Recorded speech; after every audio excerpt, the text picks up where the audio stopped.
Hey everybody, welcome back to the channel. Thank you for tuning in. Once again, I'm sure my background isn't quite what you were expecting at the moment. I'm sure you're expecting to see an S14.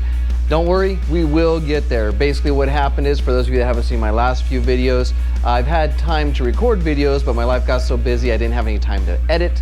My life has actually tended to slow down, so I'm back to editing and videos are coming. So basically what we're seeing is the video I recorded probably about a month or so ago now, finally being edited and uploaded for you. In this particular video, what we're doing is we're pretty much finishing the Kouki conversion on Mike's S14. We're also finishing with the cooling system. So he was having some issues with the radiator and the fan shroud. They were for an S13, so we got an S14 radiator and electronic fan, so that'll be going in this video. We're also going to wire up the Kouki headlight. So if you're doing a Zenki to Kouki conversion, we'll have the information on how to properly wire up the headlights so they work. However, two things before we get to that video. One, if you do want to see automotive, particularly GTR and S14 content, don't forget to subscribe to the channel. And two, if you'd like to support the channel, I do have the JD Archer shop. If you go to jdarcher.bigcartel.com, you can see a limited selection of t-shirts I've designed that are for sale. Also, if you want to see everything that I have for sale, I also have an Etsy shop. I'll have a link for that in the description down below. The reason why I have two shops is that Big Cartel doesn't take a commission, but they only allow me to host about 4 or 5 items. Etsy will let me host everything, but they take a large commission. So whichever one you're more comfortable with, if you see anything you like, all proceeds do go to support building the cars that we're working on and content for you. But with that out of the way, let's start working on the Kouki conversion. No, I'll just do it. I'd much rather dig in because, you know, timing. I want to get this done today. Is it latched? Nope, I don't think so.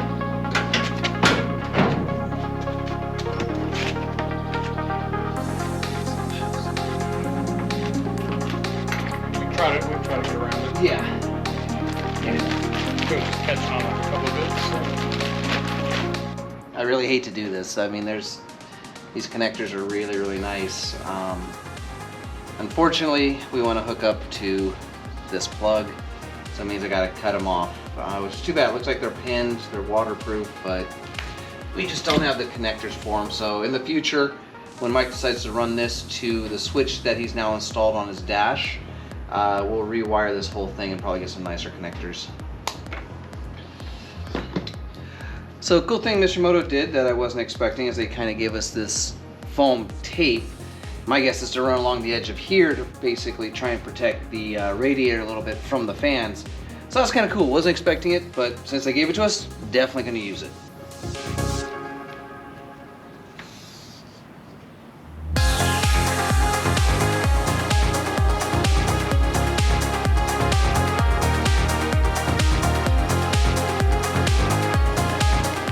Pretty much I'm just using these 2 fingers as a guide, just being overly critical about how it's placed.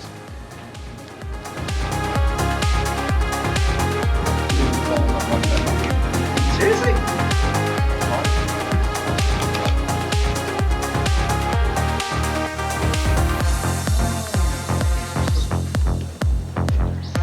Actually, that might be right if that happens.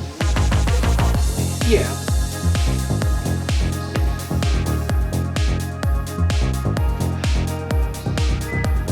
Tilted. We stop it. Good fight.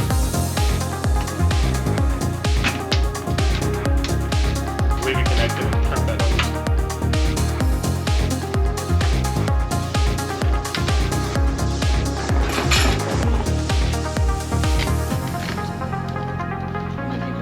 Alright, so we pulled the radiator and installed the fans first. I tried to record that. I think the camera screwed up GoPro again to the standards. So now we're just going to put it all in as one unit. I think it's going to be easier because the air conditioning dryer just so happens to be just right in the way if you try to do it otherwise.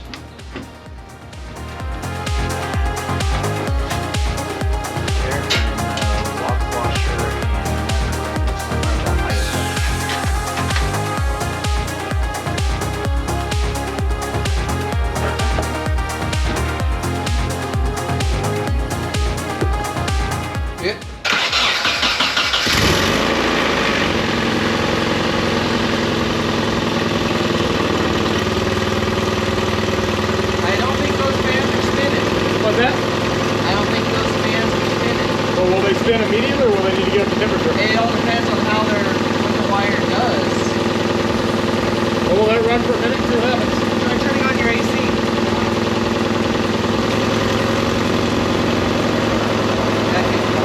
What's that?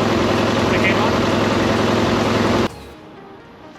And here we are with the new headlights. Look at that, just brand new, factory fresh, clear lenses. That's gonna look really good. Which unfortunately, until we get it painted, it's gonna make the front bumper look really bad. But at least for right now, getting some freshy new parts for this car.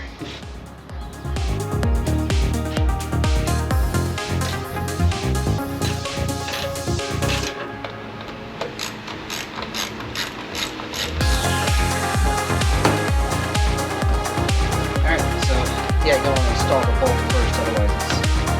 I guess you can't. Nah, you don't. Yeah, maybe.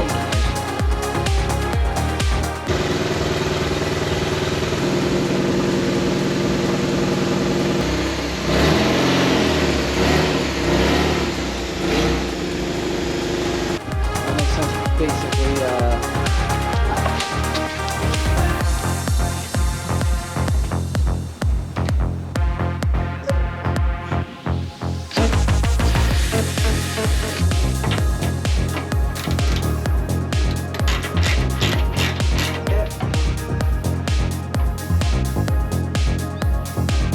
Oh, okay, I see.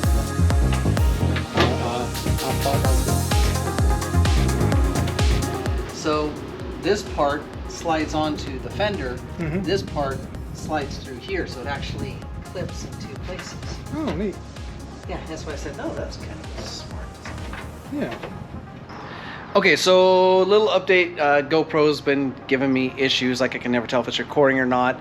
I hit the button to start recording, I come back, I hit it to stop, and it hasn't been recording the whole time. So just in case some stuff happened that the camera didn't catch, to get full up to date, we have the front bumper installed here, along with the headlights, the Cusco cooling plate, and then underneath we have kind of this skid pad shield for the oil pan and the engine. We've got that installed. And then we also have installed the rear fender liner here. Sorry, there's some lens flare. So we got the rear fender line, or the rear part of the fender liner on. We don't have the front part of the fender liner. Now we do have the fender liner, but what we don't have is all of the clips. Like we don't have any of the push-pull clips that would hold everything in place here. And then on top of that, here for underneath the front bumper, as you can see, there's these tabs. For those tabs, we would need some clips. As you can see, there's also, you can actually see where it's notched right here for the clip, as well as here and here. So without those clips and those bolts, we can't attach the front part of the fender liner. So we're not going to do that today. We can do that in the future. It'll just take a few moments once we have the proper hardware. Not that big of a deal. Plus, we can drive around without it for the most part. I don't think we're gonna hurt anything. We got all the wires and the hoses out of the way. So that's pretty much where we're at right now. Next thing we need to do is figure out the wiring for the headlights. So the stock headlights, I can get the battery out of the way. So for the stock headlights, there's a lot going on here. Here's a side marker. We don't use that because, as you can see, there's no side marker on this front bumper. Previous owner kind of hacked up the headlight loom a little bit, because he was running some sort of HIDs with ballasts. Oh, there they are. So he hacked up the wires pretty good to install those ballasts. Here they are, right here.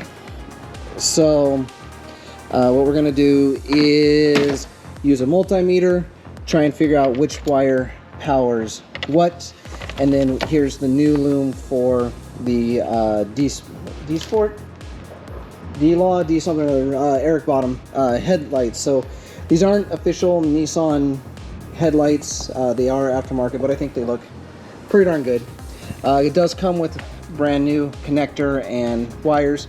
So once we figure out what these 4 wires mean, try and figure out what wires from the stock headlight loom run basically the lights and then the brights, because the blinker, which is here, runs off of a completely different bulb, which is already in there and hooked up. So we only have to worry about these lights right here.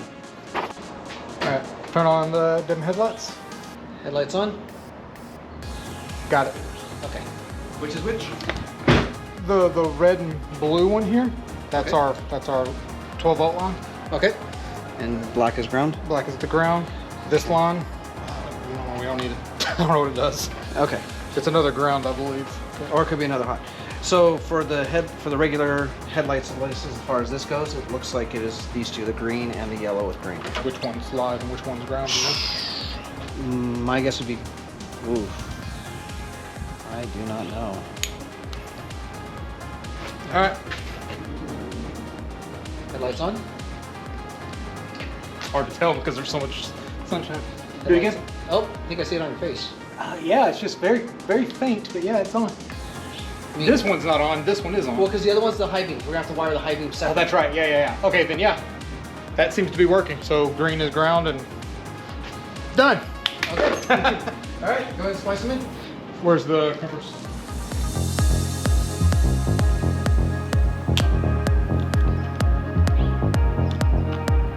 Okay. So then, did we figure out the high beam was this guy, right? Yeah, we haven't actually. And so he's going to be the remaining two wires here, white and blue. Yeah, white. Sometimes it's Wait. So we have red and black right here. So it looks like the red is going to the blue and the black is going to the white. Sweet. Does that make life a little easier for you? We will definitely try to remember that. Blue is potentially a positive. All right, hang on. Off. Did we already check this to see if we got valid data out of it? We did, but you can do it again if you want. Yeah, sanity check. So fortunately, look at that one and see the red and the black. Yeah, all right, fire it So up. headlights are on. Cool. High beams. We're good. Okay.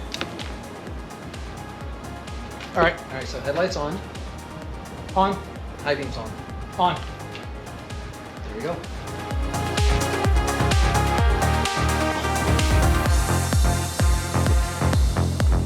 Go, if you mind. Hop Yeah. in just to see. Headlights.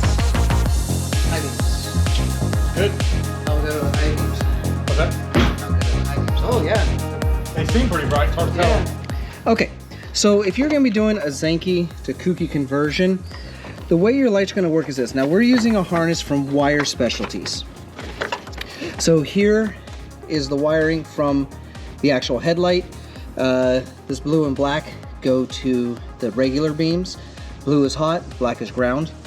There's a second set of wires here that go to the high beams where red is hot, black is ground. So it's pretty universal. Now it goes to this extra pigtail that we got from Wire Specialties. Now unfortunately they changed the colors a little bit. So the way it's going to work is for the regular beams, you have the blue and the black, as you can see, they correspond with the green and the yellow with the green stripe. Now the blue, as you can see, is going to go to the solid green, so that's going to be the hot. And then you have the black that goes to the yellow with the green stripe, that's going to be ground. Now you're going to go to your main harness here, and it looks like we already wrapped it, but there's going to be a red wire with a blue stripe, if I remember right. Correct. That's going to be your hot, and then is there a black wire for ground?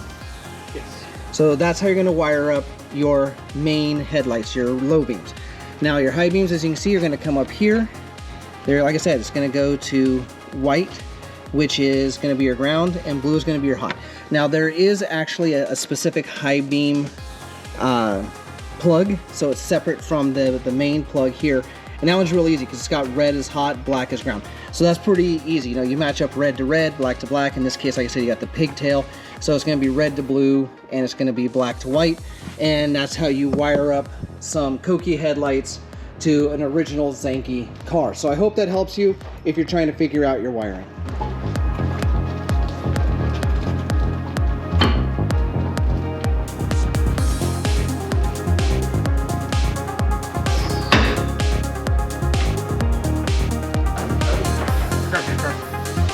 I would like to imagine they wouldn't.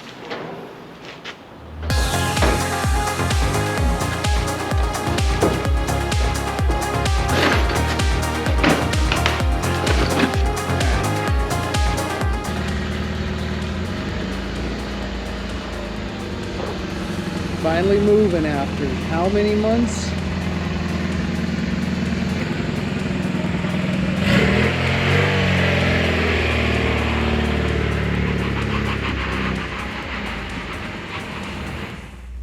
And there we go. We've pretty much finished the Kouki conversion on Mike's S14.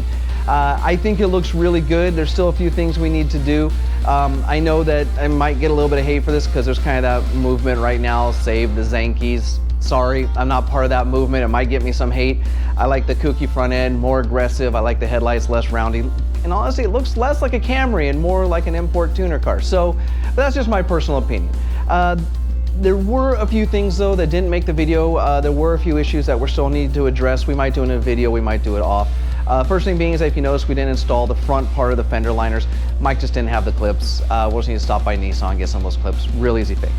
Another issue that we had is for some reason the driver's side headlight was not working. After we wired it up, it wouldn't kick on even though the passenger side would. So I don't know if we did something wrong or if there's an issue somewhere in the harness. As those of you who've been following the channel know, the people who owned this car before us really half-assed everything or didn't know what they were doing, so there's an entire possibility that they just messed up the harness. As I did say in the video, they did have some HIDs installed with some ballast, real old school tech, so maybe they messed something up there. So we're gonna have to do some exploring on that. Now, if you're someone who has done Kouki conversion on your S14 and maybe you've come across the same issue and you know the fix, go ahead and post in the comment section down below. I'd really appreciate the help. Otherwise, we'll have to kind of do some hunting and some troubleshooting our own. The third thing is Mike's car is still overheating. We took it for a drive. We barely made it outside of the garage and it started to overheat. Now, we've pretty much replaced the entire cooling system at this point. It's got a new water pump, new thermostat, new radiator, new fans. So not quite sure what could be causing the overheating issue. Now, I theorize that the electric fans aren't pulling enough through the radiator to keep it cool, and that's why it's overheating. When I had my Supra, that was apparently a very common thing. So a lot of people who had Mark IV Supras stuck with the fan clutch because you got better airflow across the radiator, kept it cool. Some people who were running electric fans were having overheating issues. Some people didn't. So I'm thinking that might be the problem. Mike, however, swears that the electric fans are pulling enough, in which case then the only thing I could think of is that it might be a head gasket. Maybe the head gasket's popped and the exhaust gases are getting into the cooling system. So that's something we'll have to take a look at in the future. However, I hope you enjoyed this video. If you did, go hit that thumbs up button to let me know. It does help the channel out a lot. As I did say at the beginning of the video, if you'd like to see more automotive, particularly GTR and of course S14 content, don't forget to subscribe to the channel. You can also follow me on all forms of social media, which include Instagram, Twitter, Facebook, and TikTok. There'll be links for those in the description down below. Now, after watching this video, if you have any questions, you have any suggestions, if there's something we did completely wrong, something we could have done better, go ahead and post in the comment section down below. I will respond to you. I thank you all for watching, and until next time, forget everything else, focus on the finish line.